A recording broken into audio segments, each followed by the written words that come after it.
So let's get started. So page one is fairly straightforward. It has to do with cloud identification, has to do with atmospheric instability or stability, and it has to do with the four processes that lift air that you read about in chapter 5. So problem number one, very straightforward. All you have to do is to identify the clouds labeled in the picture, use the photos in your book and other sources. Okay, there's 10 clouds there labeled A through J. Simply write the name of the cloud in the appropriate blank provided. Boom, problem number one. Problem number two challenges you between now and the time you have to turn this in to go outside during daylight hours. You only have to go out one time. You only have to go out one time. Okay, I want to make that clear. Make one observation on one particular day and time during daylight hours. During daylight hours. Here, note the day, date, and time of your observation, and maybe even the location, okay? Now, you have 6 blanks here labeled A through F. It does not mean that you have to identify 6 clouds, 6 kinds of clouds, if there are not 6 kinds of clouds. I just have them there just in case. As a matter of fact, you must very well know that in parts of California, many times of the year, we have no significant clouds in the sky because of where we live in our climate. So if there are no clouds, just write no clouds. It's okay. But you want to make sure you note the day and the time and the date of your observation and the location. So to the best of your ability, name any clouds that you see. Try to go out to a location where you are not, your horizon is not obstructed by a lot of objects like tall buildings, stuff like that. If it's smoky or hazy, write down that it's smoky or hazy. So that's problem number 2. You're going to make a weather observation. Problem number 3, critical thinking. Uh-oh, he's going to make us think. In chapter 5, you learned about 4 basic processes or mechanisms that cause air parcels near the surface to lift up so that possibly condensation can occur and maybe cloud formation and maybe precipitation if conditions are right. And they may have a slightly different name in your book than they are listed here, but there are 4 of them. Lifting by terrain or orographic lifting, convergence, which basically means air streams are coming toward a low pressure system and then the air is going up from the surface. Okay, that's very straightforward. Frontal lifting, which basically means you have, maybe a warm front and then maybe you have a cold front and they are colliding and that lifts the air up for condensation and possibly precipitation. And then convection, which is simply different surfaces heat differently and then bubbles of air rise from the surface and you could then get condensation and precipitation. So I want you to think about where you live, the interior of Central California, most of you. Which of those 4 mechanisms do you think is most likely in a particular season to cause parcels of air to rise from the surface, which can be a mechanism, a catalyst for condensation, cloud formation, and precipitation from those clouds? I want you to think about the summer, and I want you to think about the winter. You could list at least one, but you could list as many as 2 lifting mechanisms for each of those seasons. Now, for instance, we got these mountains to the north of and east of us called the Sierra Nevada, in case you didn't know. Do the mountains ever go away? Well, no, they don't. I mean, just because you can't see them if it's hazy doesn't mean the mountains have gone away. So you could conceivably list one of those for each season. And then you need to sort out which of those might also be appropriate for each season. So list 2, 1 and 2. Write them here. Just list the mechanisms of the list of 4 up here and what you learned about in chapter 5 that you think are appropriate for lifting parcels of air from the surface for summer and for winter. That's problem 3. Okay.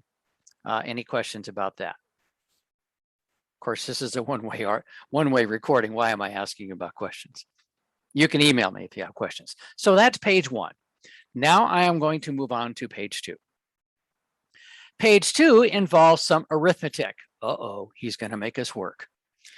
So you learned primarily in chapter 5, and I think also chapter 6, that If the air is unsaturated in Earth's atmosphere, meaning dry, meaning relative humidity is less than 100%, the rate at which temperature will change is called the dry adiabatic lapse rate, which is 10 degrees Celsius for every 1,000 meters you go up from the surface.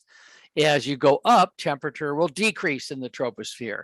If there's a blob of air several thousand meters above your head and it's forced to sink, obviously the temperature will increase as it comes back down toward the surface. Okay? So all you are doing here is you are getting used to, getting accustomed to manipulating the dry adiabatic lapse rate.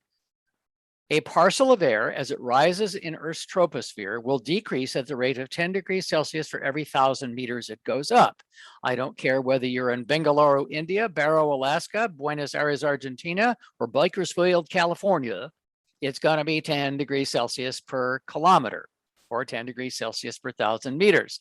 For those of you who are not oriented to the metric system, 1,000 meters is equal to, oh, you can't see that, can you? Because I'm writing it in white. Well, that ain't right. There we go. 1,000 meters is equal to 1 kilometer. All right. If you didn't get the metric system in grade school. So you will see me in class and in lectures and in exercises like this use the terms 1 kilometer and 1,000 meters interchangeably because they are the same. Okay. So in problem 4, all I am doing is I am giving you a temperature that you start with at the surface. In science, we say these are our initial conditions, okay? You are going to calculate the temperature as you go up from the surface based on the dry adiabatic lapse rate, which is 10 degrees Celsius per 1,000 meters. 1,000 meters is up here. Notice that I'm going up in 100-meter increments. So you have to figure out, first of all, A, whether you're doing subtraction or addition. You're going up, remember that. Temperature decreases. And then you have to figure out what you have to subtract from your initial number to get the number in the next blank, and so on, okay? It's a little bit of an arithmetic puzzle. At your level, you should be able to handle this. So that's problem number 4. Problem number 4 on page 2. All right, moving on to problem 5 and 6, which is a bit more complex. Now, in problems 5 and 6, you're going to explore another concept that we're going to layer on top of this business of the rate at which dry air will decrease in temperature as you go up. That's the dry adiabatic lapse rate. But as you might surmise, the air is not always dry. It can be wet, meaning saturated. So that's a different rate. But sadly, the wet adiabatic lapse rate, or as your book calls it, the moist adiabatic lapse rate, is not a nice clean constant like the dry adiabatic lapse rate is. It's going to depend on the pressure of the air at the time, the temperature of the air at the time, and how many water molecules are in your little blob of air that we call a parcel. So it can vary between 5 degrees Celsius per 1,000 meters and 9 degrees Celsius per 1,000 meters. And this is the wet adiabatic lapse rate, or as your book calls it, the moist adiabatic lapse rate, which basically means it's the rate at which saturated air will change temperature, decrease as you go up and increase as you're going down. But typically when you're going down, it's going to go back to the dry rate because the air is compressing, heating up, and drying out. So, all right, enough already. Let's get to the problems. Problem 5 relates to air parcel A. Problem 6 relates to, as you might expect, air parcel B. Okay. Think of Dr. Seuss, thing 1 and thing 2. Okay. So here's the deal. You are going to assume that as the air lifts off the ground, as your air parcel lifts off the ground, it is at first, listen carefully, it is at first dry. Okay. A dry parcel of air. At a magic altitude above the surface, I, your instructor, Sean Boyd, hereby declare that above a particular altitude, the air is no longer going to be dry. It is going to be saturated. So above that magic place, which is, by the way, called the lifting condensation level, which is the place where the cloud base forms, and they talk about it in here. Above that magic place, since your blob of air will now be saturated, you can no longer use the dry adiabatic lapse rate to calculate its temperature. You have to flip to the moist adiabatic lapse rate, or wet, that I give you for that parcel. Now, that magic place where your air parcel becomes saturated, 1.5 kilometers, I'm just going to arbitrarily give you a little blue line right there to remind you that above that altitude, you can no longer use the dry rate to calculate the parcel's temperature. The parcel is now moist or wet, okay? Moist and wet I'm using in the same context, okay? You got this? Now, here's the other complication. Think of these as steps in a ladder, okay? Here's a step, here's a step, here's a step, blah, blah, blah. Okay, the rates are per 1,000 meters or kilometers. Am I going up in full 1 kilometer increments here on my heights? Unanimously, you answer correctly, no. I'm going up in 1/2 kilometer increments, meaning 500 meter increments. So you have to figure out what you have to do to each lapse rate in order to get your arithmetic correct. Well, if the dry rate is 10 degrees Celsius per 1,000 meters and you're starting at 28, you can't subtract 10 for the first blank because you're only going up half of the distance. So what is half of 10? Half of 10 degrees is 5 degrees. So you're going to obviously subtract 5. But remember, once you get above this blue line, you can no longer use the dry rate.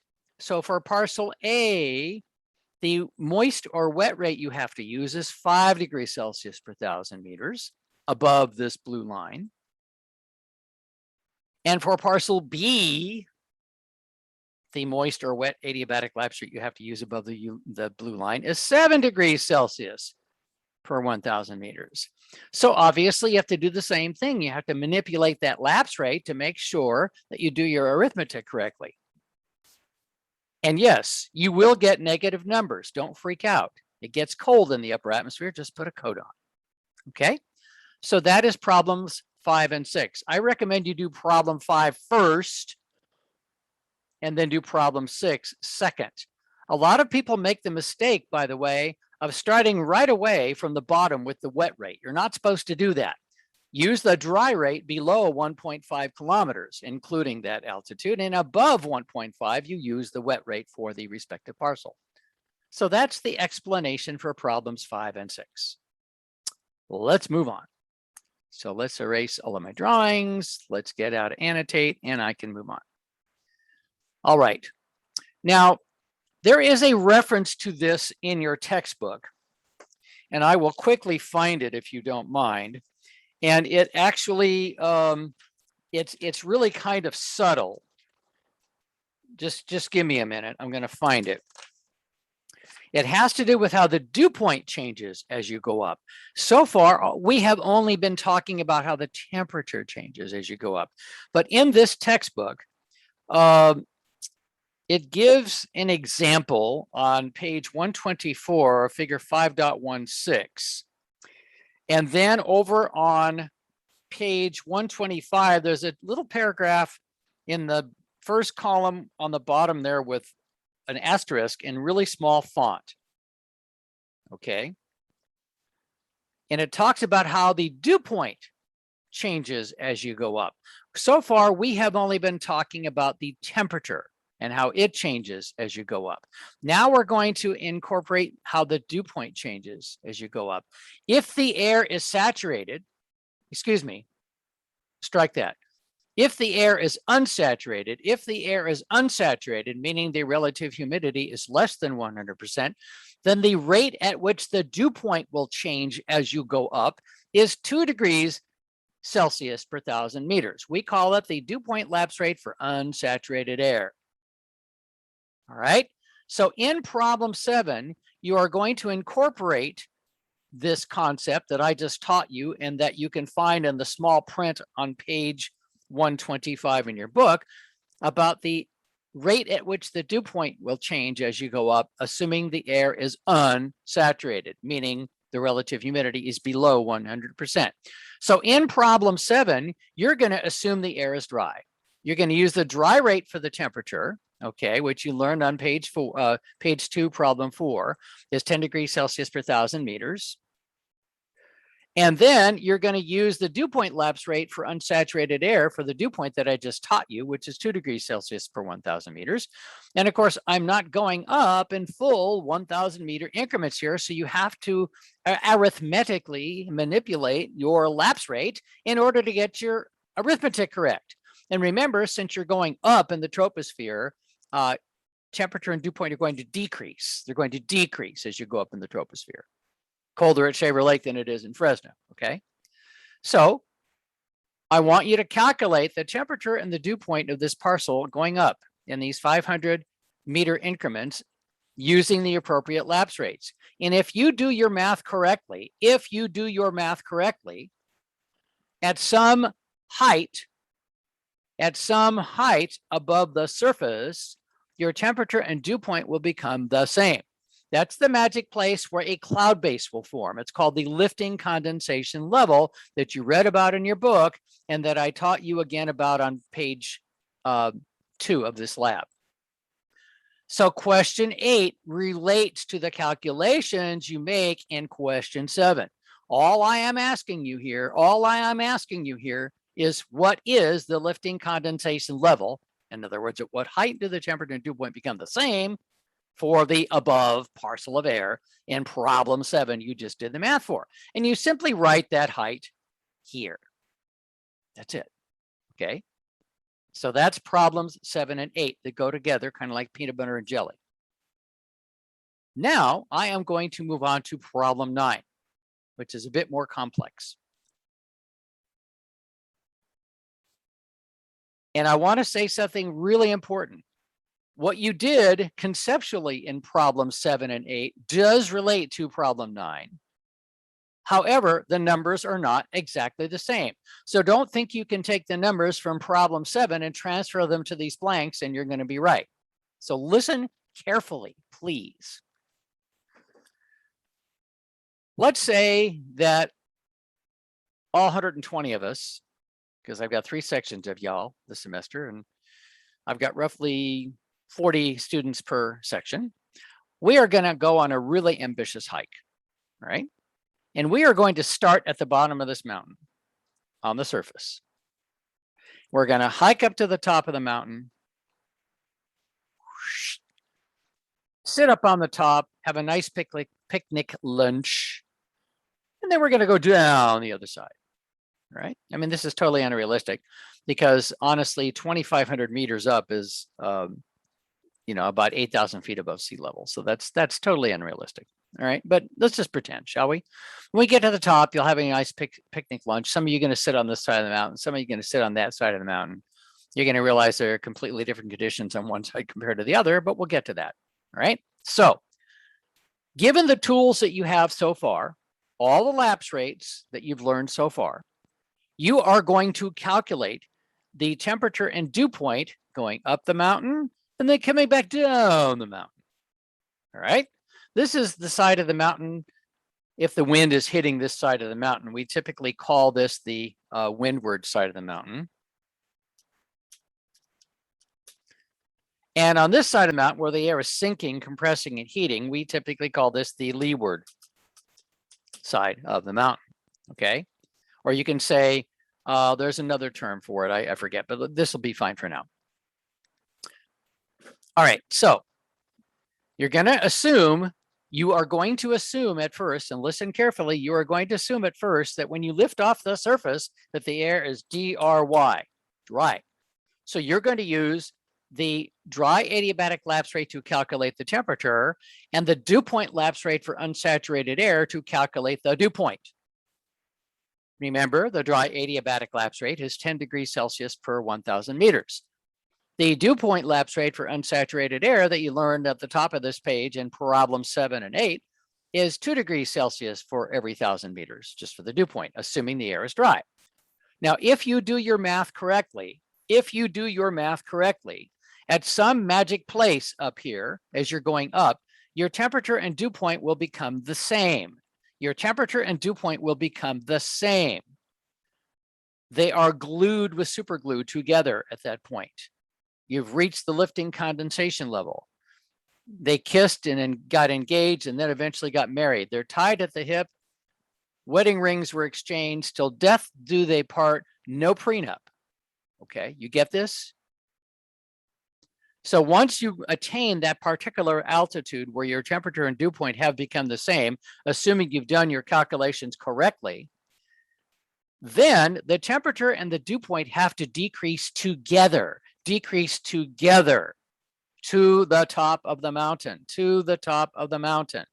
So when the temperature and dew point become the same, you have to use, here it comes, wait for it, you have to use the wet adiabatic lapse rate for both the temperature and the dew point. Okay, I'll just use T for temperature and D for dew point. For both above the level where they became the same. All the way to the top of the mountain. Okay, so you're at the top of the mountain. You're having your picnic lunch. Some of you are on this side of the mountain. You're basically in a cloud. Some of you are on this side of the mountain. You're saying, yo, dude, it's clear over here. Why? Okay, that's because the air on the leeward side is descending. Descending is a fancy college word for coming down. Okay, all right. So when you're going down, you have to remember that the air is heating up and drying out. So while you may have subtracted going up the hill, you have to add going down the hill. But please listen carefully. As you go back down the hill, you have to assume that the air going down is dry, no longer wet like it was above your lifting condensation level on the windward side. And you are going to use the dry adiabatic lapse rate again for the temperature and the dew point lapse rate for unsaturated air again for the dew point. Now you want to be very careful here because even though I'm only going down 500 meters here, I'm going down a full 1,000 meters here, and I'm going down another full 1,000 meters here. And listen carefully to this statement. You will not impress me at all if you finagle the numbers in such a way where you've matched these results with your initial conditions, because it's not going to come out that way if you do it right. If you end up with the same numbers over on this side on the surface than you started with on this side on the surface, then you're not going to impress me a bit and you just guessed, okay? You have to do the arithmetic, okay? You can email me if you have questions, but I've given you all the tools that you need in order to successfully complete problem number 9. Just remember, at first, when you're going up, you assume the air is dry. At some magic level, temperature and dew point will be the same. Above that level, you have to use the wet rate for both the temperature and the dew point to the top of the mountain. And then coming back down the other side, you have to employ the dry rate again for the temperature and the dew point lapse rate for unsaturated air that you learned at the top of this page for the dew point. Hint, you should end up with a higher temperature than when you started over here and a lower dew point than when you started over here. That's problem number 9. Moving on. Now we're going to further explore the concepts of stability and instability. You're given some data here and here, and then you are going to plot that data. You're going to plot that data on a piece of graph paper here on page 5, a piece of graph paper on page 5. So let me orient you to the graph paper, all right? The bottom is degrees Celsius temperature, okay? Here's the 0 line. That means anything over here is below 0. Anything over here is above 0. It's that simple. So temperature in degrees Celsius is your x-axis. Height above the surface is the y-axis, okay? And the heights are in meters. So to further this orientation, each one of these tick marks is 2 degrees Celsius. So that would be +2, +4, +6, +8, +10, and so on. -2 Celsius, -4 Celsius, -6 Celsius, -8 Celsius, and -10 Celsius, etc. On the y-axis, these are in meters. So this is 200 meters, 400 meters, 600 meters, 800 meters, 1,000, 1,200, 1,400, 1,600, 1,800, 2,000, and so on. Okay, are you getting this? It's very simple. It's like plotting the quadratic equation like you did in Algebra 1. But all you're doing is plotting data points. So now I'm going to move back. I'm going to move back to page 4, where the data is that you are going to plot. Please follow the instructions carefully. You're going to start at the bottom on the surface, and you're going to plot these temperatures. Choose some kind of color. I don't care what color you choose. You're going to need 3 colors for this. And as you can see, you're kind of going up and you're decreasing the temperature in 7 degrees Celsius increments. So 38, 31, 24, 17, blah, blah, blah. Okay. So if I were going to plot that, and you're going to start at 38, just like the instructions say. So watch carefully. Watch carefully. 38's about here, right? 31 is about here.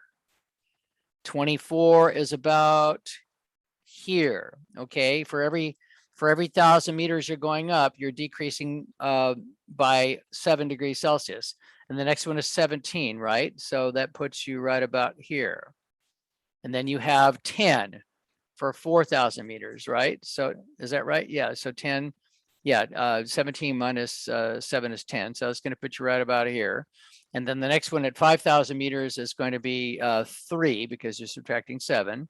And then at 6,000 meters, it's going to be, should be -4, I believe. All right. And at 7,000 meters, which is kind of up off the screen here, it's going to be -11. All right. So you've got a nice diagonal line. And that's the first data that you plot. Once you put the dots on there, you're not going to be able to see anything until you connect the dots. Connect your dots. That's how plotting data is done. Don't just put a bunch of random dots there that you can't get the pattern for. Okay, good. Now, on the second part, you are going to pick a different color and you're going to start at the same place. You're going to start at the same place, 38 Celsius. At first, you are going to plot the dry rate until you reach 18 Celsius. So 38 minus 10 is 28. So you can put a dot there, right? And 28 minus 10 is 18. So you're going to put a dot there. And then you're going to connect those dots, again, with a different color. But then I tell you that once you get to that point, above 18 Celsius, you have to use the wet adiabatic lapse rate that I give you for this problem, which is 5 degrees Celsius per 1,000 meters. So that you're going to be subtracting 5 now. And it's not subtract by 5. You're going to subtract 5 from something else, okay? So 18 minus 5 is 13. And put you right about there, okay? Okay, 13 minus 5 is, okay, all of a sudden I got fuzzy math. Okay, 18 minus 5 is 13. 13 minus 5 is 8. Yeah, okay. 8 minus 5 is 3. Okay. And 3 minus 5 is -2. And -2 minus 5 is -7, which will put you, you know, somewhere over here somewhere. Okay. So if I were to connect those points with a line, you should come up with a line that looks a lot like, they're going to intersect right about there. Yeah, like that. Okay. So I've pretty much drawn the graph for you. This is what it should look like when you're done drawing your graph. Okay. Now, once you have your pretty graph, once you have your pretty plot, you are going to go back to page 4 and answer these questions about your pretty plot. Number one, what condition do you have here? Do you have absolute stability, conditional instability, or absolute instability? Refer to the part of the book that talks about stability. What is the height of the cloud base? You have three choices. Which layer of the atmosphere is stable? You got four choices. Which layer of the atmosphere is unstable? You got four choices.